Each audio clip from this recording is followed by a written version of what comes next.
Soy Nicolás, máster en psicología clínica, y hoy vamos a hablar de Camila, un caso que tuve y que nos va a ayudar a entender cómo una víctima se convierte en victimaria o victimario. Primero vamos a hablar de cuáles son las parejas que ha tenido Camila a lo largo de su vida y cómo cada una de esas parejas generó cambios en la forma en la que ella se comportaba. Entonces, lo primero que habría que entender es ¿de dónde viene Camila? Camila tuvo una crianza negligente por parte de ambos padres, pero negligente no porque fueran padres que la abandonaran, sino porque ambos padres permanecían trabajando todo el tiempo. Básicamente fue criada por sus niñeras que variaban a lo largo del tiempo y casi nunca compartía tiempo con sus padres. Ambos llegaban muy tarde y salían muy temprano, entonces ella casi todo el tiempo estaba en ausencia de ellos. No tiene una relación muy cercana con ninguno, no cuenta sus problemas y básicamente le tocó criarse con sus niñeras. Camila a los 19 años conoce a Rubén. Rubén es su primera pareja formal. En el colegio vivió algunas experiencias de pareja, pero no fueron nada relevante, más allá de besos y abrazos en el descanso. Mientras que con Rubén tuvo su primera experiencia sexual. Camila se encontraba en la universidad, Rubén también, en una carrera diferente a ella, y tuvieron su primer encuentro después de 6 meses de relación. Sin embargo, es muy interesante ver cómo se construyó la relación de Rubén y Camila. Rubén la busca a ella, la invita a salir,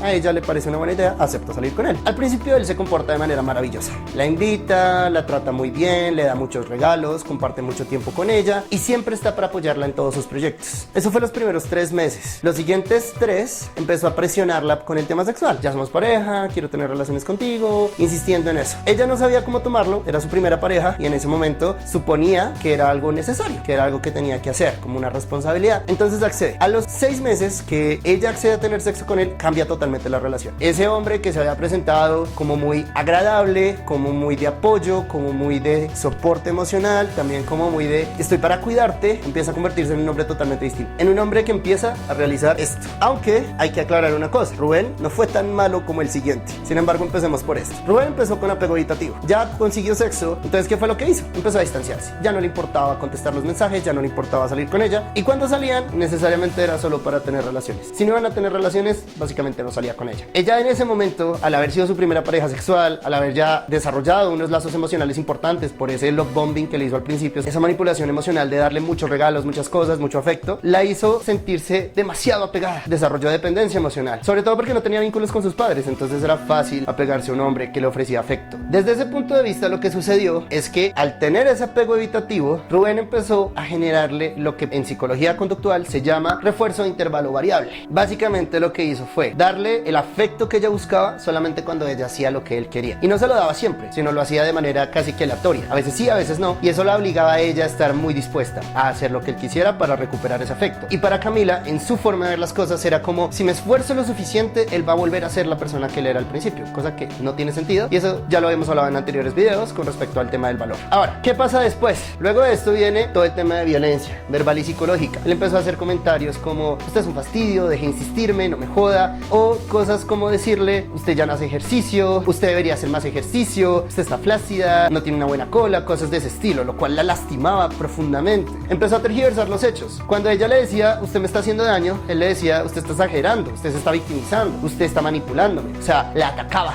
de forma muy constante. Luego se presentó infidelidad. Esa infidelidad que se presentó por parte de Rubén, ella no se enteró mucho después, y fue con muchas mujeres diferentes, no fue con una sola. Él básicamente que los fines de semana se iba a socializar a bares donde tomaba alcohol y pues hacía la misma estrategia que realizó con Camila en un principio, con otras mujeres que también se veían vulnerables y fáciles de manipular, y conseguía sexo. Eso lo hizo durante al menos un periodo de 4 meses, ahí ya estamos hablando de que la relación lleva 1 año y medio, y posteriormente hubo un abandono. En algún momento Rubén dice no me interesa seguir con ella, pero no se lo dice, simplemente la bloquea de todos lados y no sigue con ella. Le hizo lo que en inglés se llama ghosting, esa idea de yo me desaparezco y no tengo ninguna responsabilidad afectiva contigo, lo que generó en Camila traumas emocionales muy graves, donde ella empezó a sentirse con muchas inseguridades y mucho malestar. Eso llevó a que ella se quedara sola durante un tiempo. Aquí estamos hablando de que ella tenía 21 años cuando terminó la relación. Después de ese tiempo, más o menos un periodo de 6 meses, igual ella no se podía quedar sola tanto tiempo porque sentía miedo a estar sola, no había experimentado un afecto así que le había ofrecido Rubén desde el principio de la relación y quería recuperarlo porque no tenía otras redes de apoyo. Sus papás igual no eran una red de apoyo para ella, estaban ocupados y no realmente profundizaba mucho las amistades. Había crecido priorizando las notas y priorizando los resultados académicos porque eso fue lo que los papás le enseñaron. A los 21 años años conoce a otro hombre que se llama John. Este hombre tiene, al igual que Rubén, 2 años más que ella. Ahora, lo que más llama la atención es que se repite todo esto, pero mucho peor.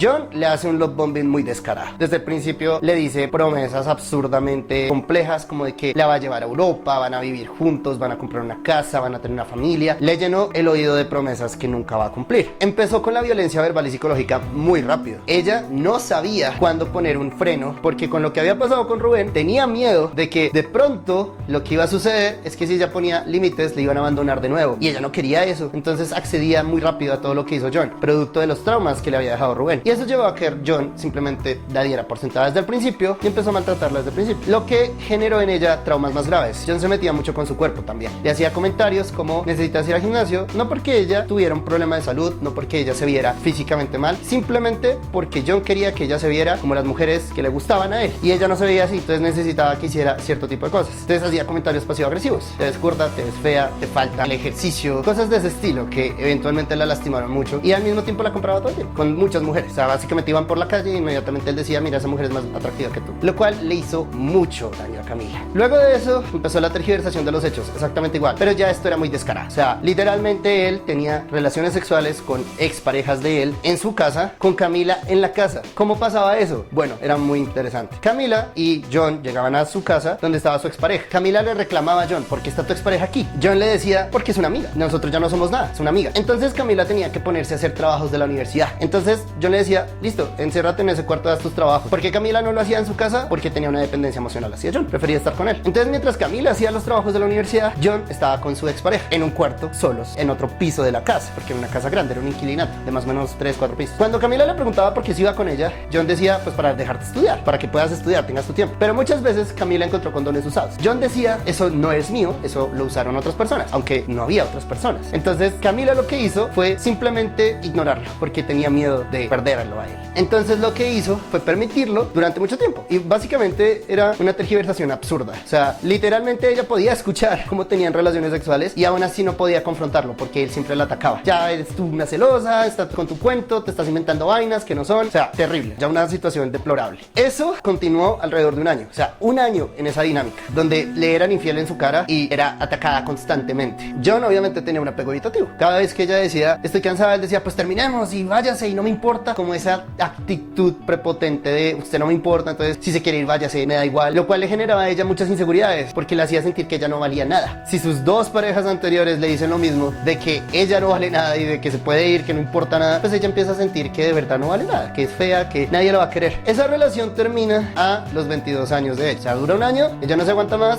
y termina. Pero hay que aclarar una cosa: hubo un periodo de abandono grave, porque él la ghosteó durante un mes entero, donde no le dijo nada, simplemente desapareció de su vida. Cuando él volvió, ella ya había tomado la decisión de terminar la relación. Le costó mucho y él le insistió, pero ella dijo: no, no voy a permitir esto más. Además que ella recibía, lamentablemente, aunque creo que eso fue la que la llevó a tomar la decisión, muchos correos, muchas fotos de cómo su expareja se burlaba de ella y le compartía fotos de contenido sexual de John con su expareja, lo cual a ella le hacía mucho daño. Alguna vez ella sí confrontó a John cuando él volvió en ese mes, lo confrontó y le dijo: ¿qué son todas estas cosas? Y él dijo: esas son cosas de mi pasado, eso no tiene nada que ver con mi actualidad, lo cual no era cierto. Era claro que era en ese mismo periodo de tiempo, pero él seguía negándolo. Entonces nunca aceptó nada. Ella decidió terminar la relación después de que se presentaron todas estas cosas. A los 26 años, ella conoce a Omar, que es su pareja actual. O sea, básicamente duró 4 años sola. El trauma que le generaron fue tan grande que ella veía el relacionarse con una persona como algo absolutamente doloroso. Pero tú no puedes durar solo toda la vida. Necesariamente tu cuerpo te exige relacionarte física y afectivamente. ¿Por qué? Porque somos seres sociales y porque tenemos necesidades, tanto emocionales como sexuales. Entonces, 4 años después de todos esos traumas, que nunca los trabajó, no quería ir al psicólogo, no quería trabajar nada, simplemente se enfocó en: voy a estar ocupada trabajando todo el tiempo, así evito sentirme mal. Sí tuvo relaciones sexuales esporádicas, iba a fiestas, cosas de ese estilo, muy de vez en cuando, pero nunca construyó ningún vínculo. Hasta que conoció a Omar. A Omar lo conoce en el trabajo, es un compañero de trabajo. Camila es jefe de Omar, no es una relación equitativa. Omar le confiesa que siente algo hacia ella y ella, después de 4 años de estar sola, dice: ok, él se ve un chico noble. Hablemos un poco de Omar. ¿Cómo es Omar? Omar es un chico muy pasivo, muy complaciente y muy inseguro, con baja autoestima. Camila se siente segura al ver a Omar de esa manera, porque lo ve como alguien que no le puede hacer daño. Él no me puede lastimar, porque yo lo puedo controlar. Ese es el trauma. Me hicieron tanto daño que yo no quiero que me vuelvan a hacer daño, y para eso tengo que garantizar que tengo control. Lo que ella no se dio cuenta, y lo analizamos en sesiones, fue que ella empezó a hacer esto. Ella empieza la relación con apego evitativo. Ella empieza diciéndole, si usted quiere salir conmigo está bien, pero yo no estoy comprometida con nadie y yo no me voy a comprometer con usted. Eventualmente sí se comprometen, más o menos en un periodo de 3 meses empiezan a una relación estable, pero ella empieza diciéndole eso, no tenga ninguna expectativa de nada, no va a pasar nada aquí. Ella también tiene mucha violencia verbal y psicológica hacia él. Constantemente le recrimina sus errores, tanto en la empresa como en la pareja. No discrimina contextos, o sea, lo que pasa en la pareja afecta a la empresa y lo que pasa en la empresa afecta a la pareja. Es un problema gravísimo. Luego de eso, además, ella siempre lo está comparando constantemente con exparejas sexuales. Ay, tú no eres tan bueno haciendo esto, no eres tan bueno haciendo lo otro. Y ella se justifica diciendo que es que ella tiene derecho a sentirse satisfecha con su pareja. Es cierto, tiene derecho a sentirse satisfecha con su pareja. A lo que no tiene derecho es a lastimar a su pareja actual por eso. Uno pensaría, si no te satisface, pues termínale. Pero ella no quería terminarle porque era una zona de confort. Era un lugar seguro para poder tener afecto sin sentirse que le iban a volver a hacer daño. Ahora, empieza a tergiversar los hechos con él. Él le empieza a decir a ella, tú estás mezclando las cosas. Y yo creo que no deberíamos mezclar las cosas. O sea, lo del trabajo es lo del trabajo, lo de la pareja es lo de la pareja. Sin embargo, lo que ella decide es decirle, no, ambas cosas tienen que ver con lo mismo porque tenemos las dos relaciones. Y tú eres el que está equivocado. Tú eres el que está en lo incorrecto porque yo soy tu jefe y también soy tu pareja. Y como tu pareja tengo derecho a decirte cómo actuar. Lo cual generó problemas muy graves en la relación después. Ahora bien, tengamos algo muy presente que me parece sumamente importante. Ella empezó a ser infiel. Alrededor de 7 meses después de que inició la relación, ella estaba ya aburrida de Omar, pero no quería dejarlo porque él era muy complaciente. Era una zona de confort, no atractiva, no satisfactoria, pero sí cómoda. Y entonces con él, ella podía expresar todo su malestar, podría quejarse, podía botarle todas las cosas que quisiera decirle y él se lo iba a aguantar. Pero ella empieza a serle infiel. Ella empieza a inventarle excusas y salir de fiesta donde tiene relaciones con otras personas que conocen esa fiesta. En este punto no habíamos llegado al abandono. Ella no había terminado con él. En ese momento de la terapia seguían juntos. Ella no era consciente de que todo esto que ella había sufrido se lo estaba haciendo a él. Se hizo consciente de eso cuando empezamos el proceso terapéutico. Antes de eso ella no reconocía los problemas.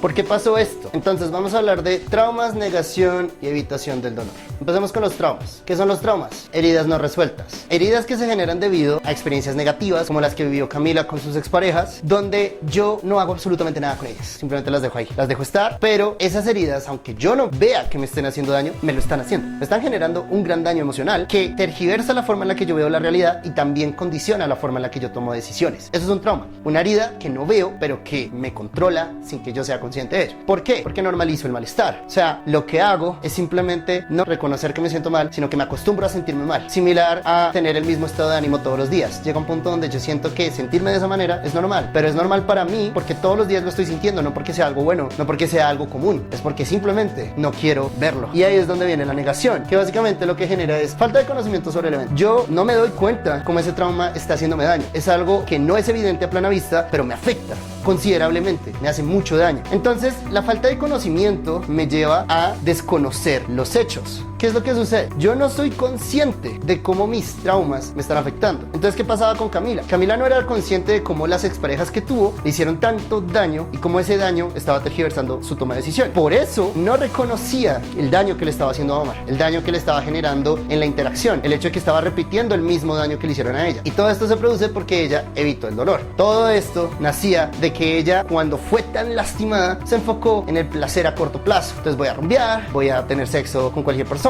voy a hacer cosas que me hacen sentir distraída de este malestar, porque no me siento capaz de afrontarlo, porque es demasiado duro para mí. Y entonces, ¿qué es lo que terminaba sucediendo? Acumulaba consecuencias negativas. Entonces, todo ese dolor iba generando decisiones que iban haciendo más daño, decisiones que lamentaba, como por ejemplo acostarse con ciertas personas, embriagarse hasta vomitar, tantos despilfarros de dinero que tuvo. Eran consecuencias que ya iba acumulando, pero como no se sentía capaz de afrontar el dolor, igual buscaba el placer a corto plazo como una forma de evitación. Entonces, esto se volvía un ciclo que constantemente se repetía todo el tiempo y funcionaba de esta manera. Evito el dolor, no quiero reconocerlo, entonces busco placer a corto plazo, lo que me hace acumular consecuencias negativas. Como no me gusta reconocerlo, entonces llego a la negación. Desconozco lo que está pasando, desconozco los hechos, desconozco la gravedad de la situación y empiezo a perder conocimiento sobre mi propia conducta, empiezo a ignorar mis propias acciones o la persona en la que me estoy convirtiendo. Y eso lleva al trauma, donde tengo heridas no resueltas que he normalizado para poder seguir viviendo de esa manera. Es así como una víctima se convierte en un victimario. victimario. Cuando yo tengo heridas no resueltas, necesariamente mis heridas van a expresarse en la forma en la que me relaciono con otras personas. Todas las personas que alguna vez fueron víctimas que no sanaron esas heridas, potencialmente se van a convertir en victimarios y van a generar daño, el mismo daño que recibieron a otras personas. Este es el círculo vicioso de todo lo que tiene que ver con no ir a terapia, con no sanar traumas y con repetir los mismos errores. Esto mismo lo podemos usar para explicar cómo los padres trauman a sus hijos a través de la crianza, cómo parejas dañan sus futuras relaciones a través de la interacción, cómo amistades tóxicas destruyen la vida de nuevas personas que van conociendo, cómo un jefe traumatizado en su vida destruye la vida de sus empleados. Los traumas son como enfermedades infecciosas, se contagian cuando uno no las sana y es por eso que es tan importante resolverlas. Ahora, si tú reconoces este patrón, sea en parejas, familia, amistades, entornos laborales, sea porque tú lo estás haciendo o porque tú lo estás sufriendo, la mejor forma de solucionarlo es yendo a terapia. ¿Cómo se trabaja esto? Bueno, se hace lo contrario básicamente.